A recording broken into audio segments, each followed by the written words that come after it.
C'est grâce à la pluie qu'on trouve le riz pour manger, la banane. Père éternel, mon Dieu, on voit tous ces vivriers. Père, c'est la pluie qui fertilise le sol. Voilà pourquoi ce matin, nous voulons te dire merci pour la pluie. Ô Père éternel, mon Dieu, mon roi, Père, autant la pluie arrose la terre ce matin, que ta parole soit une pluie pour nos cœurs. Et que nos cœurs soient de bonne terre. Ô Père Seigneur, mon Dieu, mon roi, la parole va faire germer ta volonté, la repentance, l'engagement, le zèle, la passion. Pour que, Seigneur, mon Dieu, mon roi, nous soyons, Seigneur, fructueux dans ta maison. Merci ce matin. Toi qui, par la puissance de ton bras, par la puissance du Saint-Esprit, tu as rassemblé tes enfants, venus de partout en ce lieu pour t'écouter. C'est toi que nous sommes venus rencontrer. C'est toi que nous voulons écouter, Père. Ce matin, donne-nous une bonne disposition de cœur, d'oreille, afin que nous recevons ta parole avec humilité, avec grâce, avec soumission, avec piété. Afin que, Seigneur mon Dieu, cette parole puisse porter beaucoup de fruits dès aujourd'hui et pour les 6 mois à venir. Je te bénis parce que tu nous exauces toujours. Père, merci. Père, moi, je suis fait de chair et de sang. Ta parole est esprit. C'est elle qui peut enseigner. C'est elle qui peut corriger. C'est elle qui peut convaincre. C'est elle qui peut redresser ce qui est tordu. C'est elle qui produit la tristesse selon toi. Père, utilise-moi. Anime-moi. Afin que, Seigneur, ton seul nom soit glorifié. Merci pour tout. Sois béni, sois élevé. Au nom de Jésus. Amen. Comme je le disais, il fait un beau temps. On dit Amen. Amen. Nous sommes là ce matin pour rendre un culte à un Dieu qui a un feu dévorant, n'est-ce pas?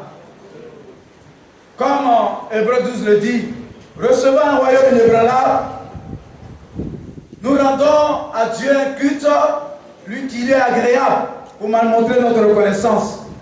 Et ce Dieu-là est un feu dévorant. Et l'esprit qui est en nous est un feu. Et frère, sœur, et quelqu'un disait ici, les Ivoiriens ont peur de la pluie. Oui, ce sont les Ivoiriens sans l'Esprit de Dieu. Les Ivoiriens qui ne sont pas adorateurs du vrai Dieu. Mais en nous, nous ne sommes pas conditionnés par l'extérieur. Ce qui en nous conditionne, c'est qu'il y a à l'extérieur.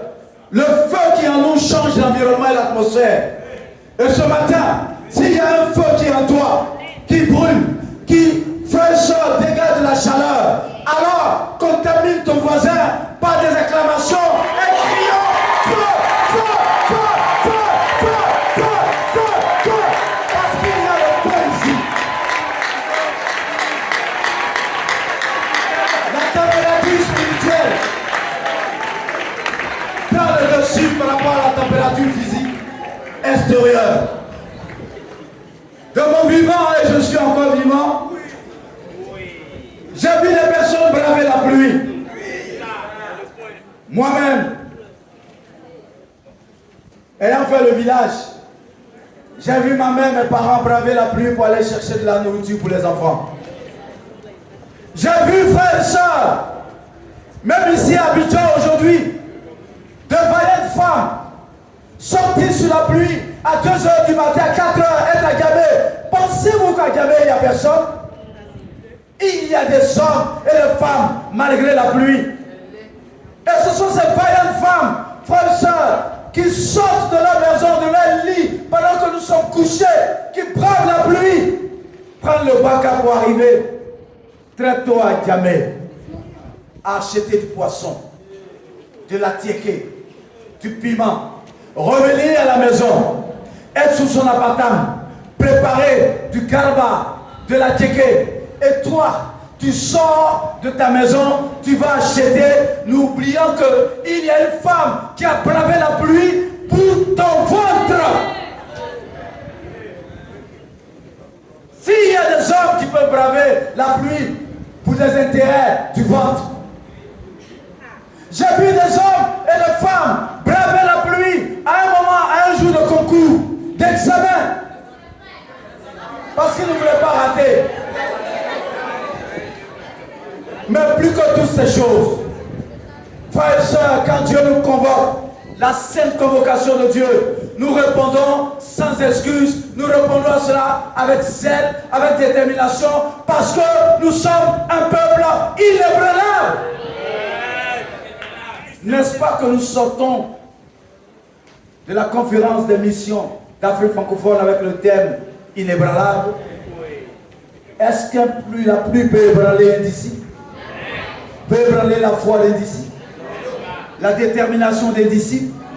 Au point où il dira, Seigneur, Dieu, c'est parce que tu as laissé tomber la pluie que je ne suis pas venu t'adorer. Les anges n'accepteront pas ça. Moïse n'acceptera pas ça. Abraham n'acceptera pas ça. Paul n'acceptera pas ça. Pierre n'acceptera pas ça. Et toi, ce matin ici, tu as pris l'engagement de ne pas accepter. Voilà pourquoi acclame ta foi et ta détermination.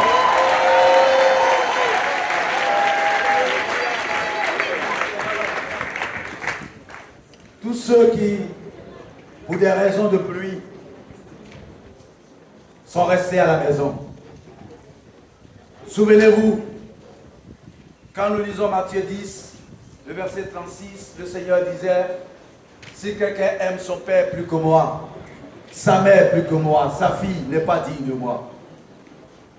Si l'amour pour les parents si proches est supérieur à celui de Jésus, pour Jésus, qu'est-ce que Jésus dirait de quelqu'un qui a eu de l'amour pour lui-même? Parce qu'il n'était pas prêt à affronter la pluie. Tous ceux qui ne sont pas venus sont indignes du Seigneur. Et quand nous partirons d'ici, il y a un travail à faire avec eux. Sans émotion, mais en utilisant la Bible. Parce que nous désirons tous être des disciples agréables à Dieu. Amen. Amen. Ce matin, Dieu nous aime tellement. Et il nous regarde. Du haut du ciel, là où il est assis, il nous observe. Il connaît mieux que nous-mêmes nos besoins. Et par rapport à la vision qui nous inspire, le rêve, pour les 6 derniers mois à venir, voilà le message qu'il communique à ses enfants. Voilà pourquoi ce matin, prends ta Bible, ton cahier, ton stylo, écris ce que tu entends et écris la réaction de ton cœur.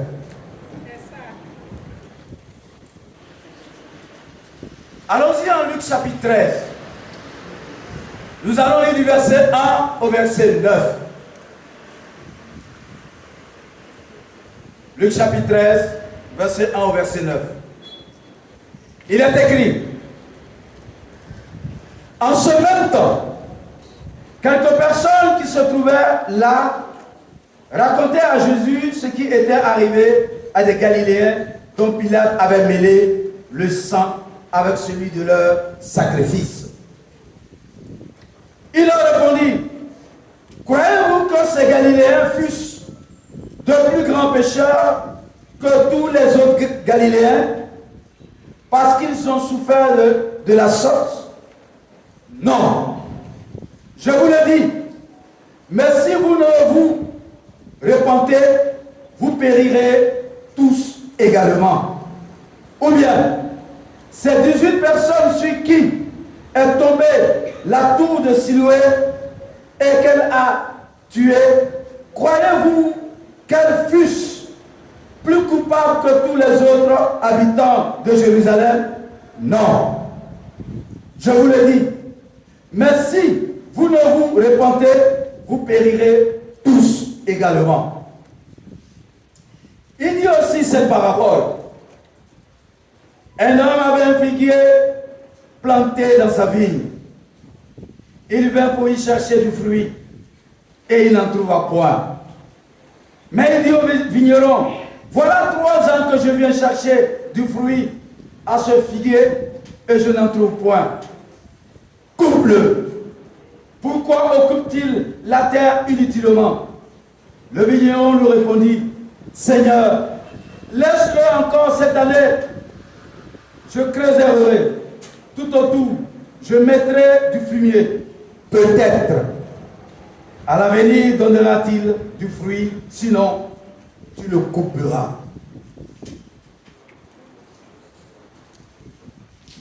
Frère, quand nous lisons ce passage, si tu l'as lu avec moi, des personnes ont une conversation avec Jésus.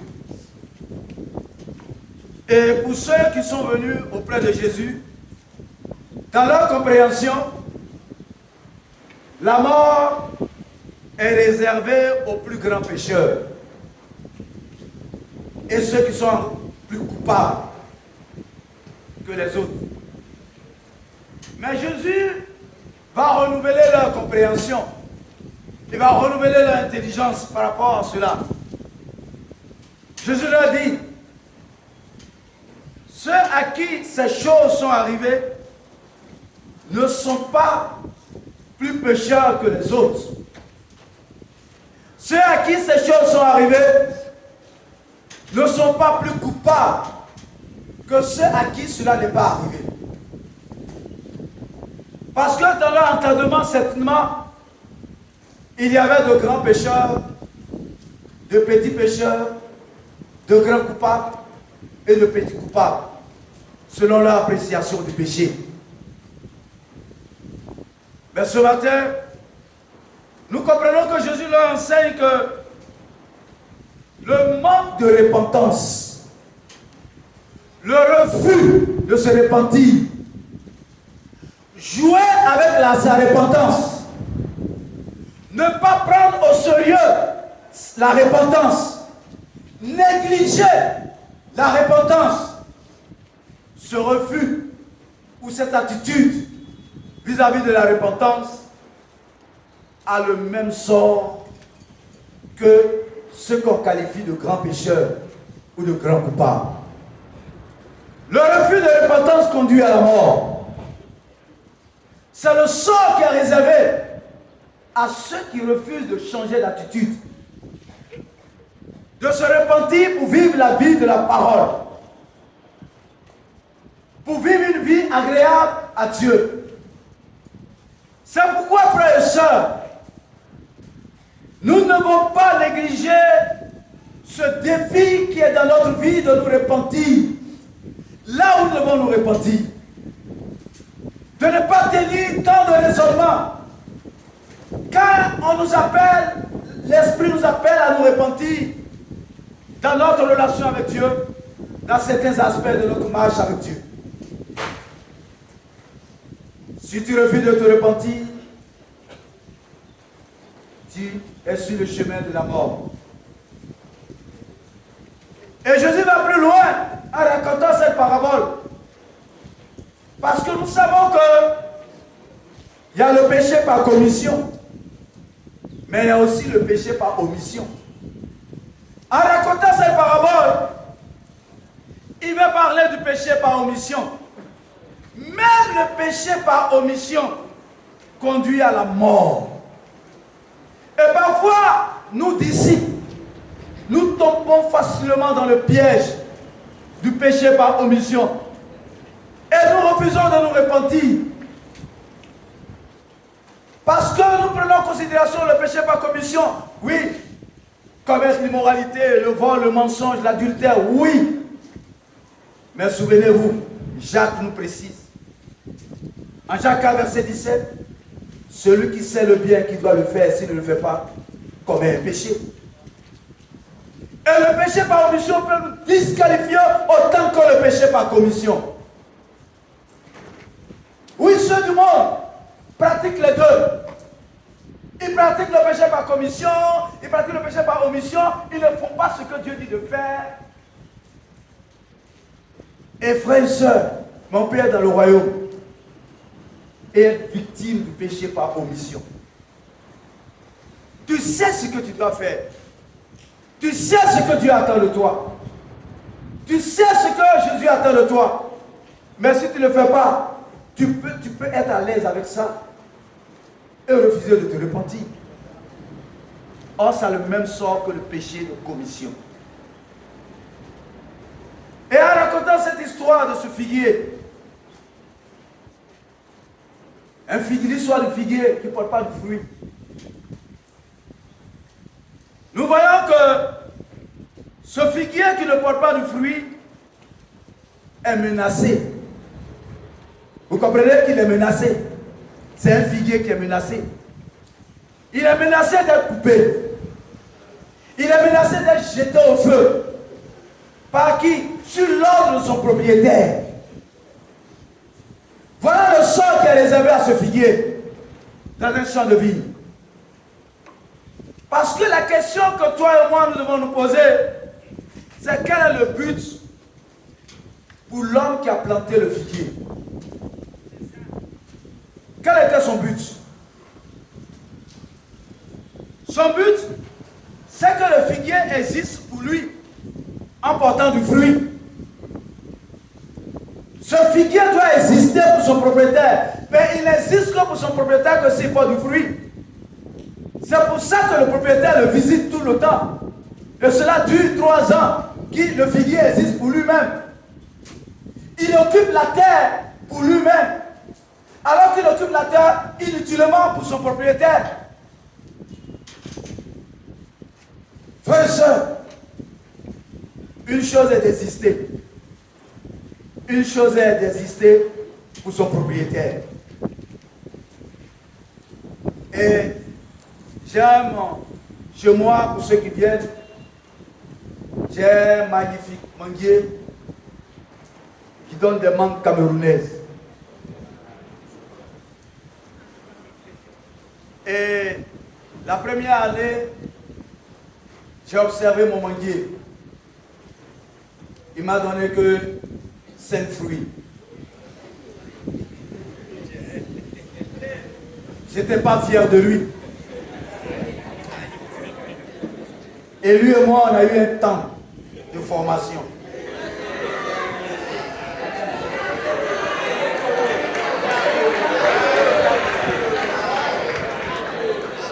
On a eu un temps de formation. Et je qualifie mon manguier d'un manguier spirituel. Parce qu'il sait réagir par rapport à la parole de Dieu.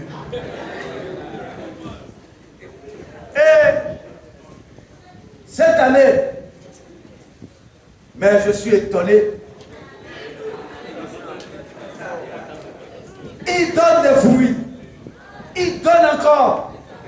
Aujourd'hui même, je vous parle, il y a encore des fruits qui sont encore suspendus.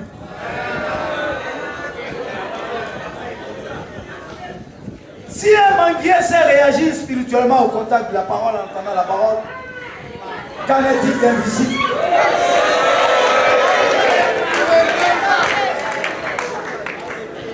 Parce que je lui ai dit, ce manguier, je te dis, tu existes pour moi. Tu ne peux pas exister pour toi. Si tu ne portes pas du fruit, c'est que tu existes pour toi sur mon terrain. Or, si tu es sur mon terrain, tu dois exister pour moi. Et la seule manière d'exister pour moi, c'est de porter du fruit pour que je puisse manger. Et il a compris. Et il s'est repenti. Voilà ce figuier. C'est que le figuier ici doit exister pour son propriétaire en lui donnant du fruit. Malheureusement, il existe pour lui-même. Il occupe la terre inutilement. Mais si c'est lui-même là, c'est utile. Il s'agit d'un figuier, ici, frère et soeur, qui a trahi sa race. C'est un figuier qui a trahi son espèce. Il s'agit d'un figuier qui a trahi sa nature. Il a perdu son identité. Parce qu'on reconnaît un arbre par son fruit. Mais toi, on ne voit pas le fruit, comment on va te reconnaître? On se demande bien si c'est figuier ou si c'est manguier ou. Quand tu ne portes pas de fruit, tu perds ton identité. Le vigneron fait quoi? Le vigneron plaide pour un temps pour la repentance. Le propriétaire dit, qu'on coupe ça. Le vigneron dit, maître, je plaide. Donne-lui un temps pour pouvoir se repentir. Afin que le figuier, après repentance, retrouvera son identité, sa raison d'exister et éviter d'être coupé et jeté au feu. Ça, c'est le vigneron qui plaide tout ça. Parallèlement à ça, en comparaison avec le sort qui est réservé au figuier, le champ de vigne, frère et soeur, c'est le champ missionnaire. Le champ de vigne ici, je peux comparer ça à l'église. Le figuier, c'est un disciple qui est dans le champ missionnaire, qui est dans l'église, qui est dans une DB, qui est dans une région et qui ne porte pas de fruits. Le propriétaire, c'est Jésus. Jésus est le propriétaire. Et Jésus est ton propriétaire. Car le jour où on t'a posé la question, quelle est ta confession de foi? Tu as dit ici, me voici. Moi que vous voyez, désormais, Jésus est mon Seigneur. Mon nouveau propriétaire, c'est Jésus. Le vigneron ou le fumier, ce matin, doit représenter pour toi toute la prédication, les temps de formation, l'encouragement que tu reçois chaque semaine pour t'aider à te repentir. C'est ça. Mais regardez ce que le vigneron dit. La question c'est pourquoi le vigneron dit peut-être l'année prochaine. Peut-être l'année prochaine. Pourquoi il dit ça? Parce que tout dépend du figuier lui-même. Tout dépend de la réaction du figuier face au fumier qu'on lui apporte, l'aide qu'on lui apporte. Le figuier peut bien réagir comme ne pas bien réagir. Le figuier ici, mais une chose que le figuier doit savoir, il doit savoir qu'il est menacé d'être coupé. S'il veut, il ne faut pas réagir au fumier. Que le vigneron lui apporte. L'aide que le vigneron apporte. Il va aller prendre de l'engrais, il va mettre. S'il veut, il ne faut pas l'apporter. Qu'il reste le même. Mais une chose que le figuier ne doit pas oublier, c'est qu'il est menacé d'être coupé et d'être jeté au feu. Quand une question mérite d'être posée, à quoi sert-il d'exister et de finir dans le feu? À quoi sert-il? C'est pour dire pourquoi le figuier dit peut-être, frères et sœurs, durant l'année 2024, tu as entendu beaucoup de messages. Durant l'année 2025, tu es encore en train d'entendre beaucoup de messages. Dans une seule année, toi et moi, nous avons reçu 50 messages au culte de dimanche. 52 messages. Parce qu'il y a 52 dimanches. Tu as reçu 52 messages. Il y a 52 mercredis. Tu as reçu aussi 52 messages. Tu as reçu 52 temps de formation. Et même plus. Pour certains, il a fallu 2 fois par semaine. Et frères et sœurs, si après tout ça, si au jour d'aujourd'hui, tu t'examines et que tu réalises que tu es resté la même personne, sans repentance, alors tu es en danger. Tu es menacé d'être coupé. Et ce n'est pas le sort que Jésus veut pour chacun d'entre nous. C'est pour ça qu'il ne cesse d'inspirer des messages. Il ne cesse d'inspirer des temps de formation. Parce que ce que Dieu désire et ce que Dieu aime, ce que Jésus désire, c'est la repentance. Le refus de repentance conduit à la mort. Frères et sœurs, cette question mérite que chacun se pose. À quoi sert-il d'être appelé disciple?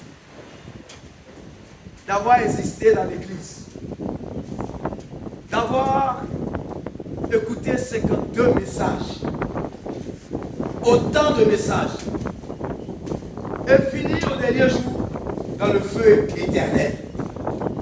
Parce que nous avons fait de la résistance à la repentance. Parce que nous n'avons pas considéré le péché par omission.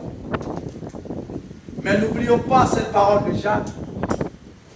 Celui qui sait ce que Dieu veut, ce que Dieu attend de lui, et qui ne le fait pas, est coupable de péché. Quelles sont les choses que Dieu attend de toi? Ton identité attend de toi. Ce que tu as en Jésus-Christ attend de toi. Et que tu ne pratiques pas. Le sort qui est réservé aux figuiers, frères et sœurs, s'il ne prend pas au sérieux la repentance, nous allons connaître le même sort. En d'autres termes, ce matin, on comprend que un disciple n'existe pas pour lui-même. On dit Amen. Amen. Dis, je n'existe pas pour moi-même. J'existe pour mon propriétaire. Dans le royaume de Dieu, dans l'église, dans ta région. Le faire, c'est dangereux. Comprenons encore ce passage qui bâtit en nous cette conviction. 2 Corinthiens 5, versets 14 à 15. Car l'amour de Christ nous presse. L'amour de Christ nous presse. Est-ce que tu as l'amour, tu ressens la pression de l'amour de Jésus en toi? Est-ce que l'amour que tu as pour Jésus te presse? C'est deux choses. Soit ce que je ressens pour Jésus me met la pression, ou ce que Jésus a manifesté pour moi me met la pression. Parce qu'on répond l'amour par l'amour. Jean le disait, nous l'aimons parce qu'il a été le premier à nous aimer. La pression qui vient de l'amour est une bonne pression. Parce que pour certains d'entre nous, nous avons manifesté la pression de l'amour dans le monde.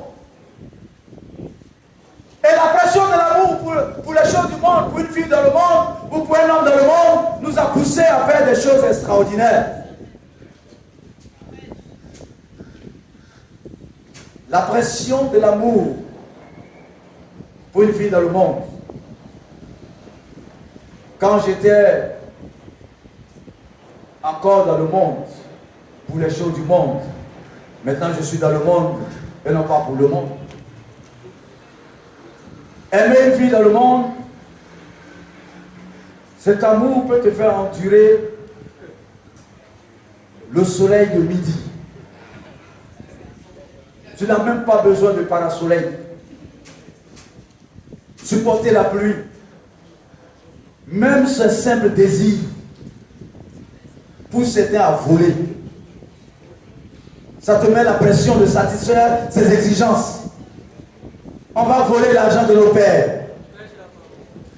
Certains vont dévaliser des banques. Juste pour satisfaire la pression de l'amour pour une fille. Ce matin, si tu ressens la pression de l'amour que Jésus a eu pour toi et que tu manifestes pour Jésus, c'est une bonne pression. Ça, c'est une pression à salut. On peut acclamer Dieu pour ça. Il y a des pressions qui vont t'amener à l'enfer. Il y a des pressions qui vont te sauver. Il dit que l'amour nous presse. Parce que nous estimons que, ce matin nous estimons que, si un seul est mort pour tous, pour qui? Pour nous tous. Tous donc sont morts. tous d'hommes sont morts et qu'il est mort pour tous. Écoutez bien, afin que, souligner, Jésus n'est pas mort en vain. On doit répondre au sacrifice de Jésus. Afin que ceux qui vivent ne vivent plus. Soulignez, ne vivent plus. Il n'a pas dit ne vivent pas.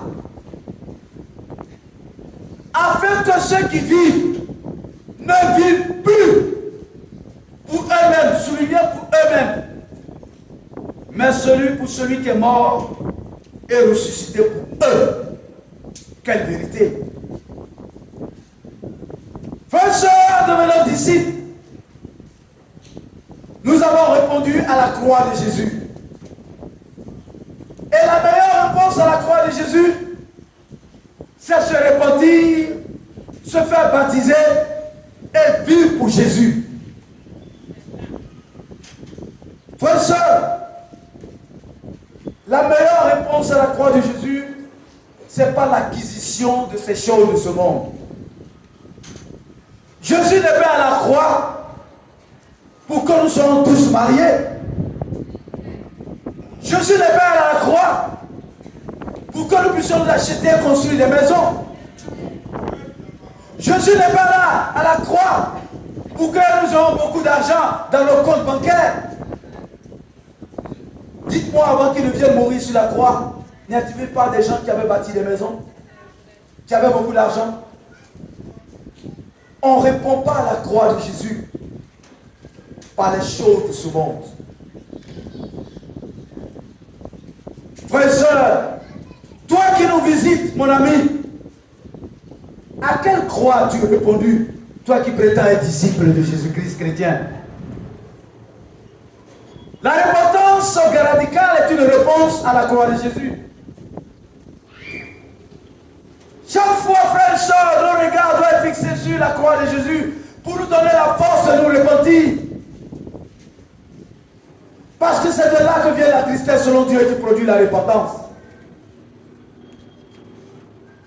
Et frères et sœurs, Jésus est mort pour toi, il est mort pour moi. Pour un but. Pour que toi, tu ne vives plus pour toi-même. Pour que tu n'existes plus pour toi-même. Vous voyez? Le figuier existait pour qui? Pour lui-même. Le propriétaire refuse qu'il existe pour lui-même. Jésus ne peut pas aller à la croix mourir pour toi et tu existes pour toi-même. Tu vis pour toi-même. C'est de l'injustice. Sachez-le.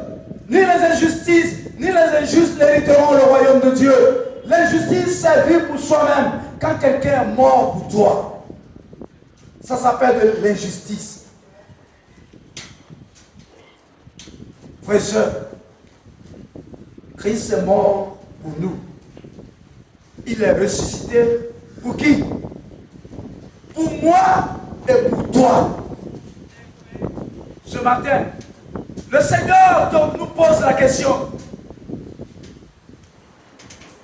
Jésus est mort pour toi.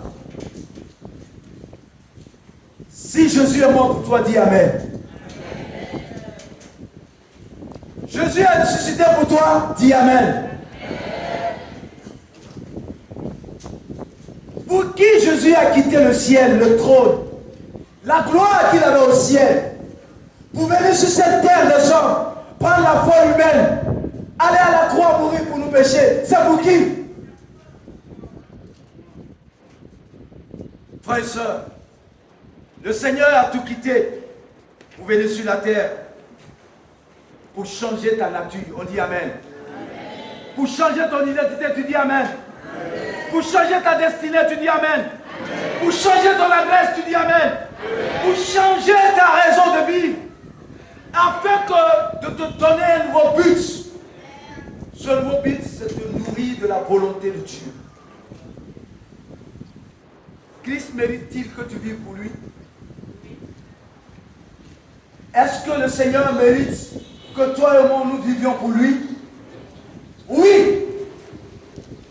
Le Seigneur mérite bien que tu vives pour lui. Plus que tu ne vis pour ton père, tu ne vis pour ta mère, tu ne vis pour tes frères, tu ne vis que pour ton patron, tu ne vis que pour ton travail. Parce que ces choses ne sont pas allées à la croix pour toi. Mais ce matin, si tu reconnais que le Seigneur est allé à la croix et qu'il mérite que tu vives pour lui, alors acclame-le par approbation.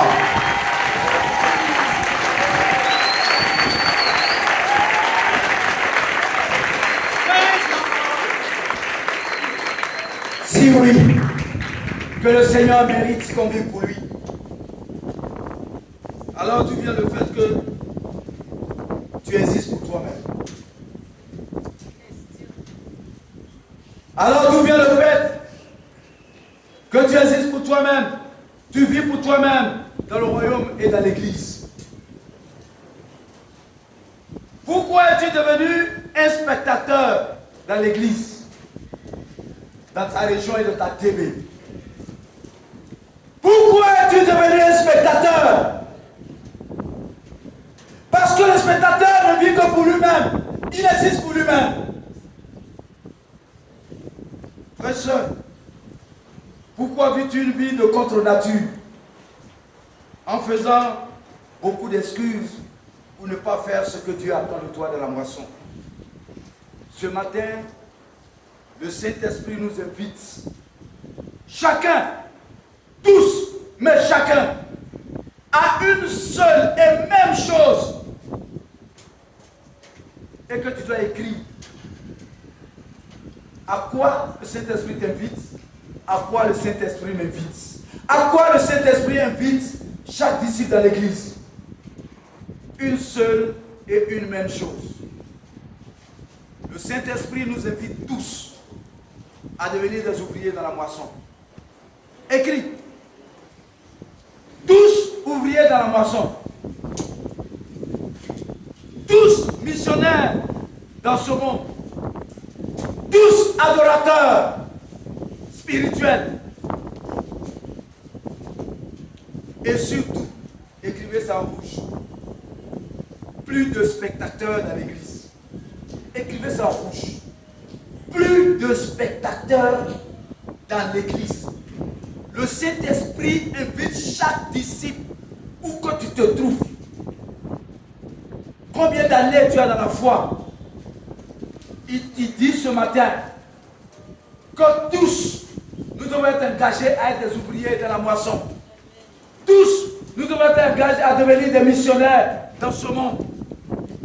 Et demeurer des adorateurs. Où sont les adorateurs ce matin?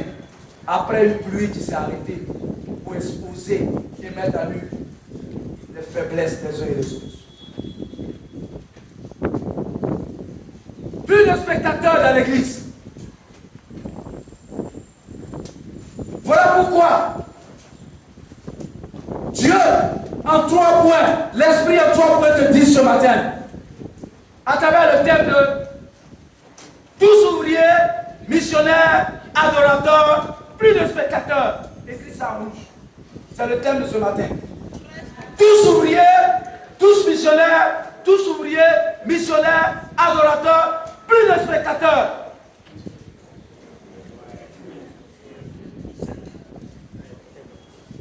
L'église, ce n'est pas un terrain de football où il y a des joueurs, il y a ceux qui jouent et puis les autres regardent. Le premier point.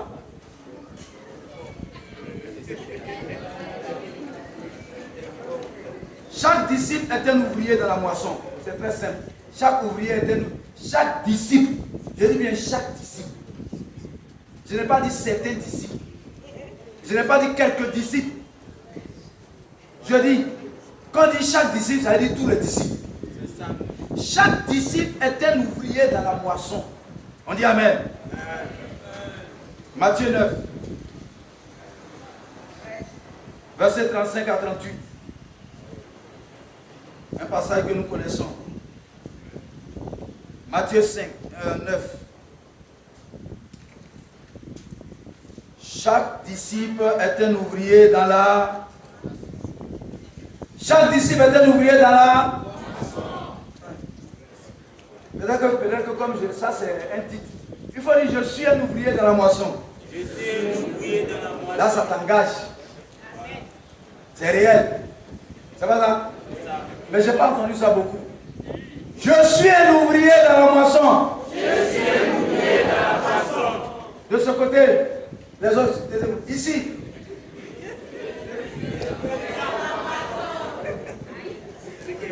C'est choral, allons-y. Ici, la cage ici. Pardonnez.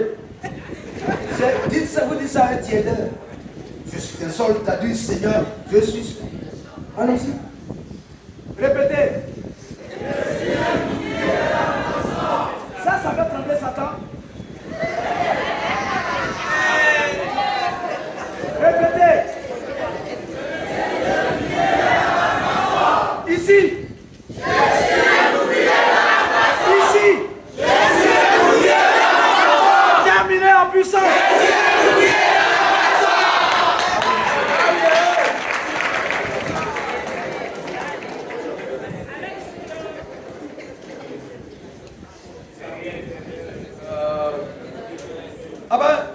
Matthieu 9, lisons à partir du verset 35 à 38, il dit ceci. Jésus parcourait toutes les villes et les villages, enseignant dans les synagogues, prêchant la bonne nouvelle du royaume et guérissant toute maladie et toute infirmité. Voyant la foule, il fut ému de compassion, soulignez ça pour elle, parce qu'elle était languissante et abattue, comme des brebis qui n'ont point de berger. Alors il dit à ses disciples, soulignez ça, il s'adresse à qui? Alors il dit à ses disciples, comme il nous parle ce matin, la moisson est grande, mais il y a peu d'ouvriers. Priez donc le maître de la moisson d'envoyer des ouvriers dans la moisson. Wow! Si vous avez lu en même temps que moi, nous comprenons que dans ce passage, qui est Jésus? Jésus que nous appelons Seigneur, Maître, Fils de Dieu. Nous pouvons lui donner tous les titres glorieux, il le mérite. Mais ici, ce qui est révélé, que Jésus était ouvrier dans la moisson. Celui que tu appelles le Seigneur, lui-même a démontré qu'il faut être ouvrier dans la moisson. Parce qu'il parcourait ville et ville. Il allait de ville en ville, de village en village. Je dirais même de quartier à quartier. Et frères et sœurs, Jésus était un ouvrier dans la moisson. Jésus a quitté le ciel pour être ouvrier dans la moisson. Et sache que le Dieu que tu sais, il est grand, il est puissant. Dieu est un ouvrier. Ce que nous voyons, c'est l'ouvrage de Dieu. N'est-ce pas, lui-même nous dit en Corinthiens 3 que nous sommes co-ouvriers avec lui? Jésus est ouvrier. Dieu est ouvrier dans la moisson. Parce que, il dit, si lui n'attire pas quelqu'un, toi tu ne peux pas le gagner. Donc il est ouvrier dans la moisson. Jésus est ouvrier. L'esprit que Dieu t'a donné, quand nous lisons en Ésaïe 61, l'esprit du Seigneur est sur moi. Pourquoi? Pour danser seulement? Pour chanter? Pour l'esprit du Seigneur sur moi? Pour que je dise, je brandisse au monde entier. Vous voyez, j'ai reçu le Saint-Esprit, je suis enfant de Dieu. Est-ce ça seulement? L'esprit qui en nous était l'esprit missionnaire. C'est un ouvrier. Mes frères et sœurs, nous servons un Dieu lui-même qui est ouvrier. Nous avons un Seigneur qui est ouvrier. L'esprit même qui est en toi travaille. Parce que quand nous lisons le livre des Actes, ce n'est pas l'œuvre des apôtres, mais c'est l'œuvre du Saint-Esprit à travers les apôtres. On aurait dit le livre des Actes des apôtres, on aurait dit le livre des Actes du Saint-Esprit. Donc le Saint-Esprit est un ouvrier. C'est pour ça qu'il est inacceptable. C'est contre nature qu'on soit dans le royaume de Dieu, dans le ministère, et qu'on ne soit pas ouvrier dans la moisson. C'est inacceptable. C'est une attitude de contre-vérité. Frère, sœur, Jésus, la Bible ne précise pas combien de villes et de villages Jésus a visité. Il y en a tellement. Si tu demandes, tu veux savoir, tu vis dans le ministère de Jésus, il a visité combien de villages? ils vont te dire, on ne connaît pas le nom, c'est trop. Toi et moi, on a déjà visité combien de quartiers? Combien de sous-quartiers? Même dans ta commune, il y a des sous-quartiers que tu ne connais pas. Tu n'es jamais passé là-bas. Des sous-quartiers. Mais Jésus, lui, il allait de village en village. Et Jésus, vous savez qu'il a visité, il a prêché en Galilée, en Samarie, à Pérée, en Judée, Nazareth, Capernaum, Jérusalem, Bethléem, etc., etc. Bon, cite-moi tes villes. Bon, cite-moi tes quartiers. Cite-moi les sous-quartiers où tu t'es mis et tu as prêché. Non, j'ai prêché à Baba. Après, je suis allé prêcher à Sikoji. Après, je suis allé prêcher au Bangui. Après, je suis allé prêcher vers mes enfants. Après, je suis allé prêcher ici. Tu peux citer combien de sous-quartiers? De sous-quartiers. Jésus le faisait. Mais Jésus le faisait parce qu'il a une qualité que nous devons imiter, le cœur de compassion. Si un disciple perd son cœur de compassion, il ne peut pas être ouvrier dans la moisson. Et pour beaucoup, nous avons perdu le cœur de compassion. On peut voir les gens dans le péché. On peut voir les gens mourir dans leur péché. Et ça ne dit absolument rien. C'est pas vrai que dans ton quartier, il y a des ivrognes. N'est-ce pas que tes amis de même âge, de même génération sont encore dans l'immoralité? N'est-ce pas que ton ami continue de fumer? Il continue d'être dans l'alcool? N'est-ce pas que tu partages la même chance que ton frère qui est dans l'immoralité? Je loue la bravoure d'un frère. Il est où? Il est où? C'est ici? C'est au centre-sud? Il a son frère qui envoie sa copine dans la chambre. C'est ça, c'est lumière et ténèbres qui cohabitent. Le père et le frère dort là aussi. Mais la lumière doit régner sur les ténèbres. Il défie son frère. Frère, ça c'est l'immoralité. Il n'écoute pas. Mais l'immoralité là, ce n'est pas une seule personne qui commet. On commet ça à deux. Si tu as parlé à l'un des partenaires, il n'a pas compris, il va voir l'autre. Donc il va voir la fille. Il lui parle de Dieu, la parole. Ça, c'est pas pour ça un péché. Ça, c'est pas mettre du sang dans ton attitude. Au contraire, ça a enlevé le poison qui est dans ta vie. Par exemple, son frère me dit, quoi? Tu veux gâter comme dans le monde dit, tu veux gâter mon bas. Mon affaire là, tu veux gâter ça. Après, tu vas t'enlever, tu vas l'enfer, au contraire, on va te délivrer. Frère et soeur, mais il faut avoir de la compassion. Il avait de la compassion pour son frère et pour cette fille. La vraie compassion pousse à l'action. La vraie compassion, la compassion qui nous rend passifs n'est pas en réalité de la compassion.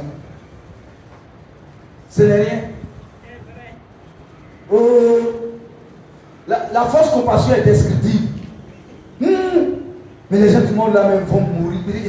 Regarde dans quoi il est. Heureusement que Dieu m'a sauvé. Je ne suis pas comme eux. C'est pour ça. Tu dis que tu as pitié de lui, mais tu ne fais rien. Non-assistance à une personne en danger, coupable.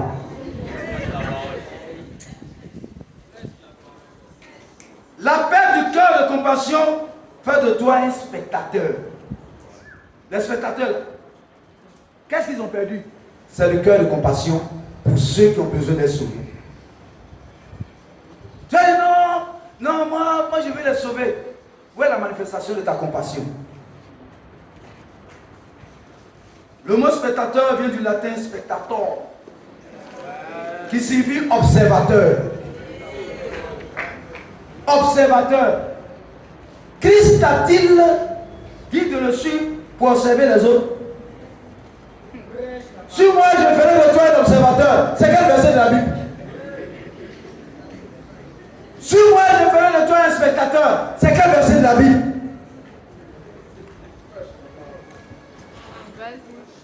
Pour beaucoup, nous sommes assis dans la tribune des observateurs. Comme des envoyés de l'ONU, des onusiens. C'est ça, non? Les agents de l'ONU. Allez-y observer là-bas, ils observent les trucs. Vous voyez, en amphi, qui sont ceux qui sont à l'ONU? Les vieux doublants, les d'Israël, et tout. C'est eux qui sont au fond là-bas. Ils vont distraire le professeur, ils ne prennent pas note. Ici, il y a des gens qui sont assis à l'ONU.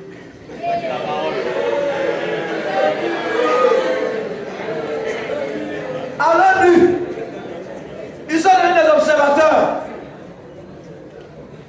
Spectateurs, qui t'a établi spectateur? Est-ce parce que tu as pris l'habitude de regarder tous les matchs de Chelsea, de Drogba, de je ne sais pas qui, de tous les maintenant, au point où ça t'a transformé? Et quand tu viens ici, tu penses que nous sommes en train de jouer au ballon, toi tu nous observes.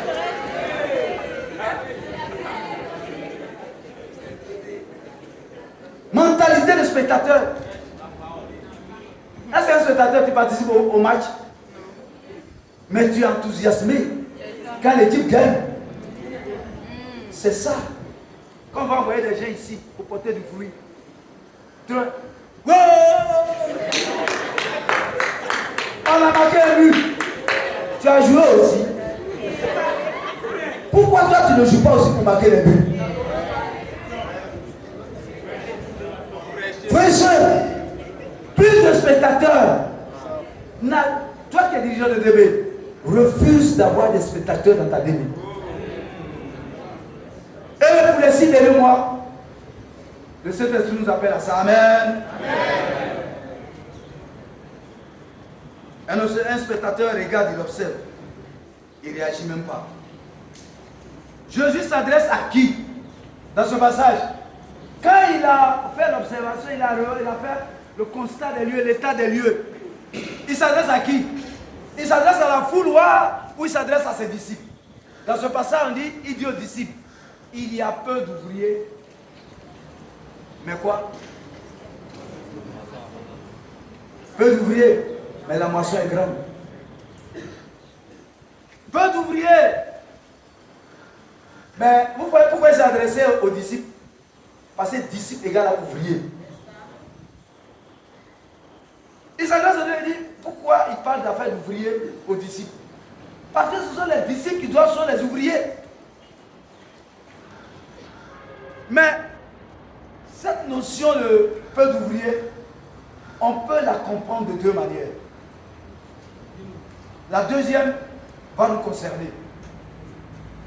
La première nous concerne, c'est vrai. Mais la deuxième va plus nous concerner. Regardez, Jésus avait combien de disciples? 12. Après on parle de 70. Même Jésus, même avant d'aller au ciel, le jour de la Pentecôte, il y avait combien de disciples dans la chambre haute? 120. Ça, c'est le plus grand nombre. 120. Et Jésus dit qu'il y a peu d'ouvriers par rapport à la moisson. C'est ça, les disciples et les non-disciples.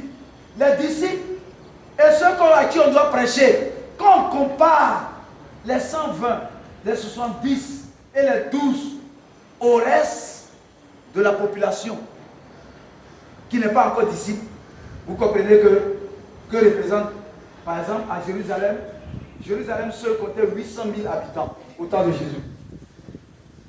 Mais que représente 12 à côté de 800 000? Que représente 70 à côté de 800 000? Que représentait 120 à côté de 800 000?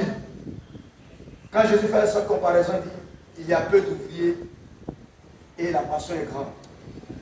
Parce que ceux qui sont sauvés et qui doivent être ouvriers, quand je compare à ceux qu'on doit sauver, ceux qu'on doit sauver sont en grand nombre.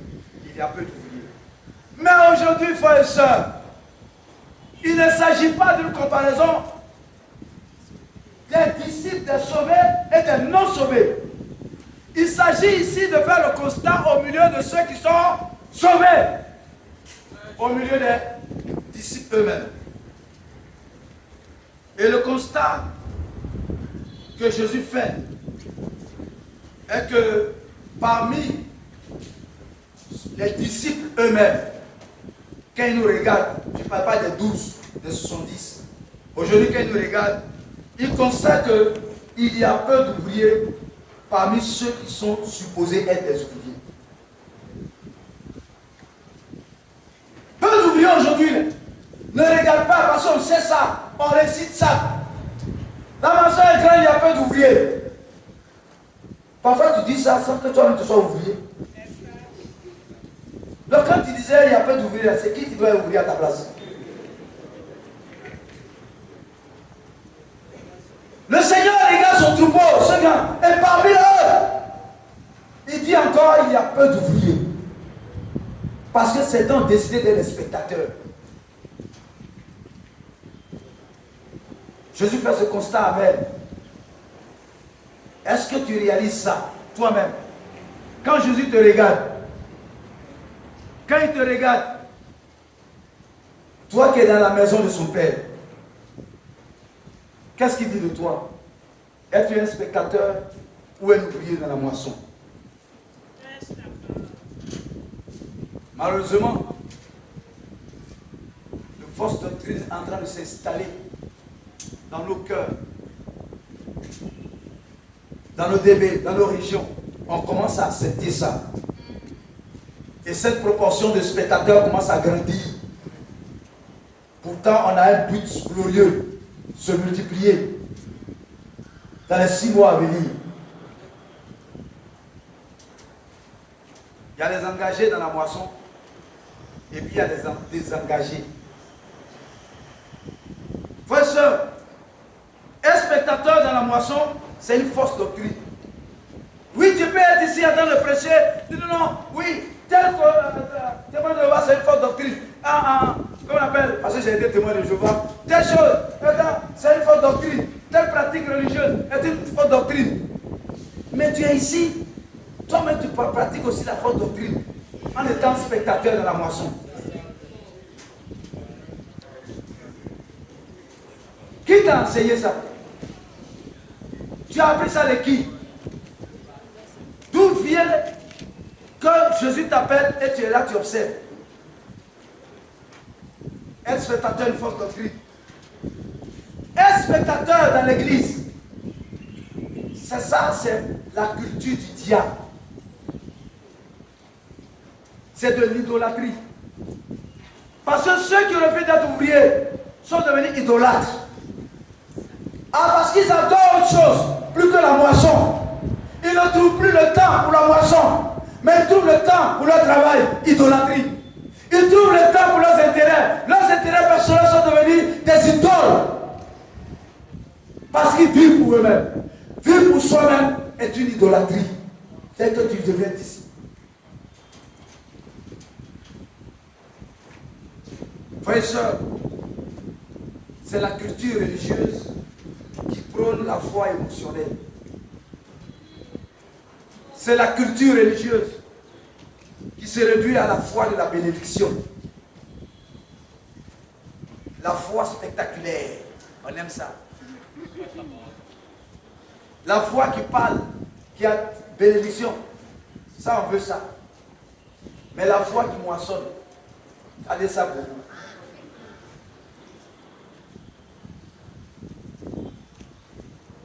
Écrivez en une seule phrase, la culture de Jésus est que chaque disciple est un ouvrier dans la moisson. La culture de Jésus, si tu es dans la culture de Jésus, c'est que tu devais être ouvrier dans la moisson. C'est-à-dire évangéliser, étudier la Bible et les gens, les amener à se repentir. La culture de Satan, c'est que tu sois spectateur. Frères et sœurs, le spectateur est parfois piégé par ce qu'on appelle la bonne conscience. En étant présent au culte. en donnant sa dîme. C'est pas ça? Il donne sa colère spéciale. Il peut même venir à son temps de formation et puis rester spectateur. Il fait tout ça pour se faire une bonne conscience et être approuvé par les autres. Mais tu n'es pas dans la culture de Jésus. Oui, tu viens au culte, on te voit. Tu donnes ta dîme. Mais quand il s'agit de la moisson, tu n'as pas d'études. Tu ne ouvres pas la bouche. Tu es frappé par le syndrome du silence. La bouche est fermée. Et tu te dis, mais je n'ai pas d'études, mais je paye ma collègue. Je donne ma collègue. Je donne ma collègue. Oui, je n'ai pas d'études, mais je suis présent au but. Mais elle a plu, là, je suis là. Faisons très attention. Ne sois pas piégés par la bonne conscience. Chercher la bonne conscience, c'est une fausse doctrine. Se limiter à la bonne conscience. Les religieux font ça bien. Voilà pourquoi le gourou de l'église, je n'ai pas d'ici, hein, le gourou de la dénomination, il est dans l'immoralité. Mais c'est lui qui donne 15 millions pour bâtir la maison de prière. Le maître de chorale, c'est lui qui sort avec les chants. Mais c'est lui qui chante bien. Et puis on a bonne conscience. C'est ça. Frères et sœurs, la bonne conscience ne suffit pas. Nous devons être engagés à devenir des ouvriers dans la moisson. Et frères et sœurs, on doit acclamer Dieu pour ça. Luc 9, 23, Jésus dit, puis il dit à tous, si quelqu'un veut venir avec moi, qu'il renonce à lui-même, il passe à quoi? Jésus ne s'adresse à de grandes foules. Vous voyez, quand Jésus parle, il s'adresse toujours à de grandes foules. Mais Jésus cherche qui sont les ouvriers dans la foule. Jésus s'adresse aux foules, mais Jésus cherche des ouvriers dans la foule. Luc 14, verset 25. De grandes foules faisaient route avec Jésus. Jésus s'adresse encore aux foules, mais Jésus cherche des ouvriers dans la foule pour la moisson. Ce matin, voici la question que le Saint-Esprit nous pose. Es-tu sur la liste des ouvriers de Jésus dans la moisson, ou es-tu sur la liste des spectateurs recrutés par Satan? Sur quelle liste es-tu? Tu peux être sur la liste des membres de ta DB. Tu peux être même sur la liste des membres de ta région. Tu peux être sur la liste des membres de l'église. Mais Dieu, il y a une autre liste spirituelle qui existe.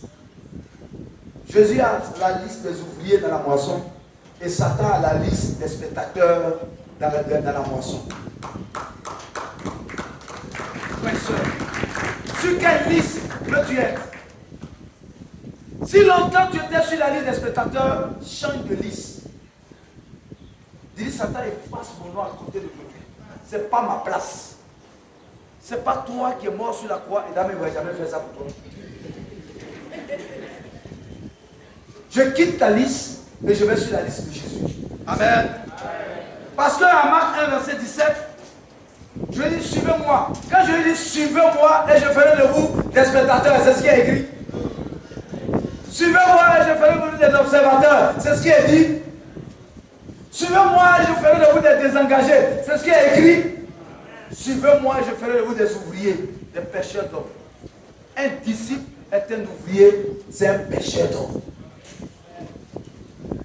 Frères et sœurs, ne sois plus absent dans la moisson pour les 6 prochains mois à venir.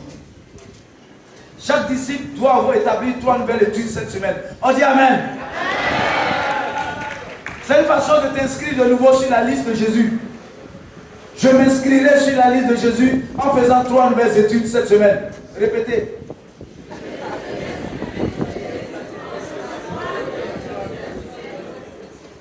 Là. Tapez.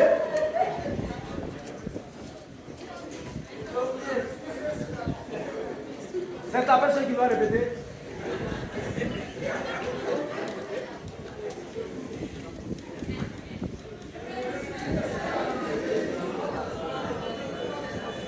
Ici.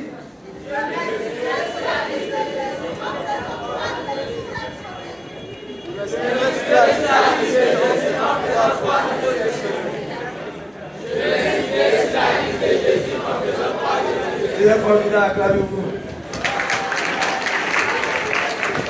Ne vous souciez pas, ça va aller vite. L'essentiel est passé. Deuxième point, chaque disciple est un missionnaire dans ce monde. Ça va aller vite. La fondation est posée.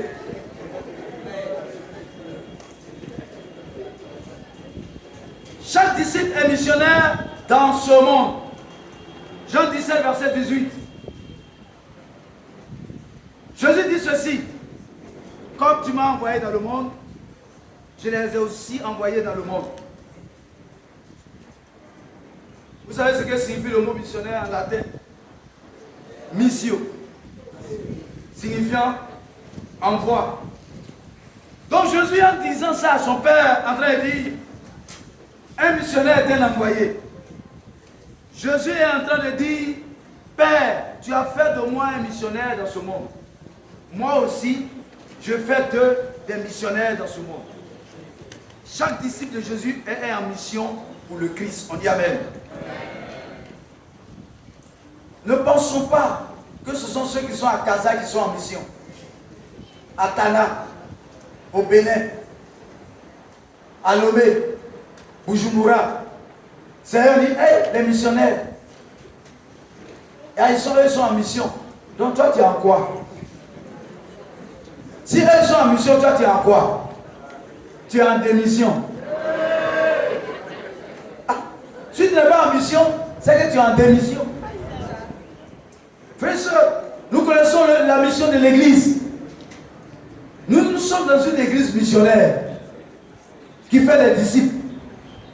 Si tu veux une autre église, si tu ne veux pas la mission, ta place n'est pas ici. Ici, ça s'appelle l'église chrétienne, l'église missionnaire. C'est ça, l'église missionnaire. Amen. Je ne vais pas changer le nom.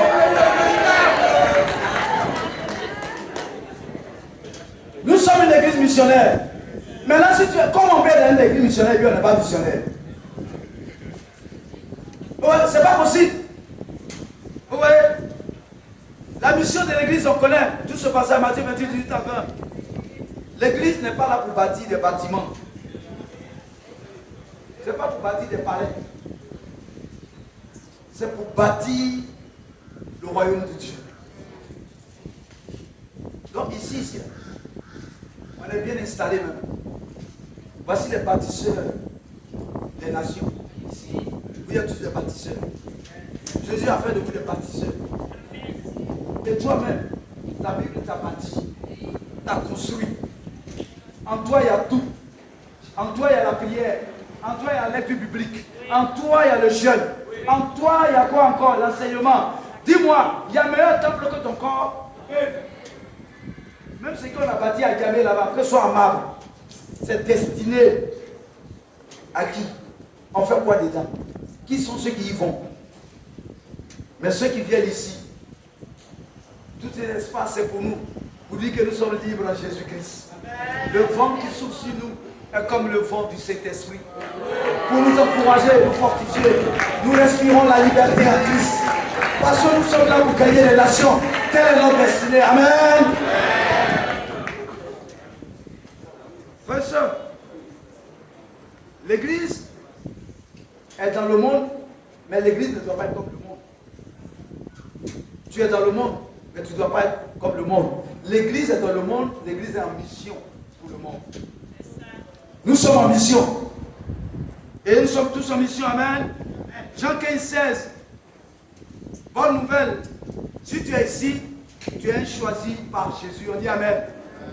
Tu es un établi par Jésus. On dit Amen. Et il dit comme je vous ai envoyé pour aller porter beaucoup de fruits. Tu es un envoyé par le Seigneur. Voilà pourquoi tu as l'identité de missionnaire. Évitons d'être des missionnaires dans l'église. Et frères et sœurs, malheureusement, pour certains, nous conjuguons le verbe du diable. Le verbe du diable, toutes les conjugaisons que le diable va faire, tous les verbes que le diable utilise, ça commence par son nom. Il est diable, déchu, dé. Il est là pour détruire, dé. Dévorer, dé. Dénigrer, dé. Débrouiller, dé. Tout est dé.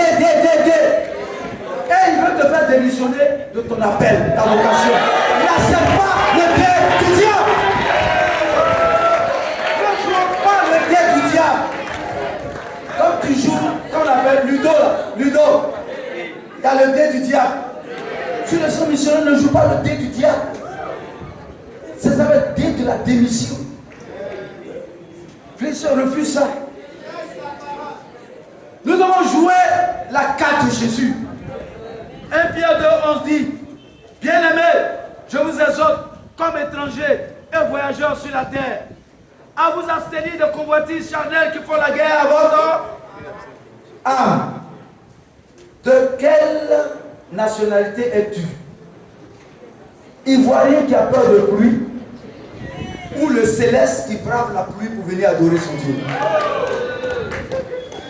Cette histoire de... Si tu vas vers le frère, tu dis, tu es Ivoirien là, tu comprends? Les Ivoiriens là, ils ont peur de pluie, donc mon frère, tu as révélé ton identité. Il a révélé qu'il est terrestre. Plus qu'Ivoirien, il est terrestre. Nous, notre patrie, les cieux, nous sommes citoyens du royaume. Les choses de la terre ne peuvent pas nous arrêter. Et d'ailleurs, nous savons que c'est notre Dieu qui fait tomber la pluie pour un but bien précis. Frère et soeur, examine-toi toi-même pour savoir si tu es céleste ou terrestre. Terrestre n'est pas dit que parce que j'ai les pieds sur la terre. On peut avoir les pieds sur la terre et être citoyen des cieux. Penser comme un citoyen des cieux. On dit, le disciple doit se considérer étranger et voyageur sur la terre. On dirait, pour nous c'est comme si c'est ici tout va se terminer. La fin c'est sur la terre. Frères et sœurs, un disciple est un voyageur. Si ce matin, le message que tu as entendu n'a rien fait dans ton cœur, où tu as développé tous les anticorps spirituels, avec le faux raisonnement, les excuses, pour résister au vaccin du message, tu viens de révéler ton identité, tu es terrestre.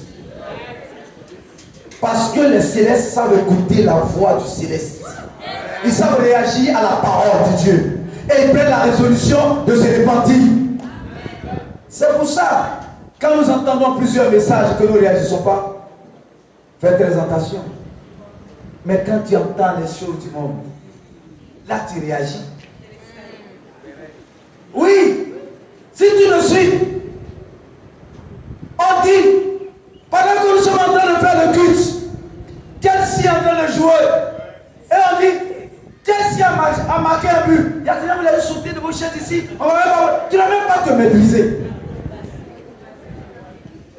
Pourquoi les choses de ce monde te font réagir, alors que les choses célestes, spirituelles, tu es en état de dormance, comme si tu étais dans un coma spirituel? On va t'examiner, on va te stimuler, et tu vas retrouver tous tes sens et toute la vitalité spirituelle d'un disciple. Frères et sœurs, un céleste se répand quand il écoute les messages. Frères et sœurs, pour finir, 3. Le grand danger de la tiédeur. Le grand danger de la tiédeur. Apocalypse 3, verset 14 à 19, mais plutôt le verset 16, je vais lire. Ainsi, parce que tu es tiède et que tu es ni froid, ni bouillant, je te vomirai de ma bouche. Ça, c'est Jésus qui parle. Il dit, question, qui sont ceux que Jésus veut vomir? Qui sont ceux que Jésus veut vomir? Le passage dit que c'est ceux qui sont tièdes. Vous voyez? Mais qui sont ceux qui sont tièdes? c'est les absents dans l'adoration de Dieu. Ce matin, être absent au culte est une manifestation de la tiédeur. Combien de disciples sont tièdes dans nos DB, qui ne viennent pas au culte de mi-semaine, qui ne viennent pas à la DB, qui ne viennent pas au culte de dimanche, et nous acceptons cette température dans notre DB ou dans notre région. Qui sont ceux qui sont tièdes? Ce sont ceux qui ne sont plus ouvriers de la mission. Ceux qui ont démissionné de la moisson, qui refusent. Frères et sœurs, la tiédeur est la température qui va nous amener en enfer. La tiédeur, c'est la température de ceux qui sont sur le chemin de l'enfer. Mais la bonne nouvelle, c'est qu'en enfer, il fait plus chaud. Tu n'as pas voulu être chaud, bouillant. Tu as voulu être tiède. Mais là où tu vas partir, là-bas, le feu ne s'éteint pas. Tu seras dans une chaleur éternelle. Mais si tu es bouillant pour Jésus, en feu pour Jésus, tu évites le feu éternel. Tu seras dans la présence de Dieu. Frères et sœurs, c'est la plus grande malédiction qui puisse arriver à un homme d'être privé éternellement de la présence de Dieu. Demandez à Moïse, quand vous lisez Nombre 12, Nombre 13, il lui a dit, vous saurez ce que c'est qu'être privé de ma présence. 40 ans sans la présence de Dieu. Et éternellement sans la présence de Dieu. Mais tu auras la présence éternelle de Satan. Celui que tu auras servi durant ta vie sur la terre, tu auras sa présence pour l'éternité. Quelle présence cherches-tu? Frères et sœurs, retenez ce matin que ce que Satan veut que tu sois est ce que Dieu veut que tu ne sois pas. Suivez bien. Satan veut que tu sois spectateur. Dieu ne veut pas que tu sois spectateur. Dieu ne veut pas. Satan veut que tu sois tiède. Dieu ne veut pas. La plupart du temps, Satan veut que tu sois quelque chose, c'est le contraire de ce que Dieu veut que tu sois. Aussi, ce que Satan veut que tu sois, c'est la chose qui va te conduire à l'enfer. Tu te rends digne de l'enfer. N'acceptons pas ce que Satan veut que nous soyons. Refusons d'être dans un sommeil spirituel. Refuse tout ça, frères et sœurs. Et si nous refusons cela, voici la promesse du Seigneur pour chacun d'entre nous. Voilà ce que le Saint-Esprit veut faire avec vous. Allez-y lire Luc 5, versets 1 à 8. Dieu veut faire avec chacun d'entre nous une pêche miraculeuse durant le mois de juin et durant les 6 derniers mois, à une condition.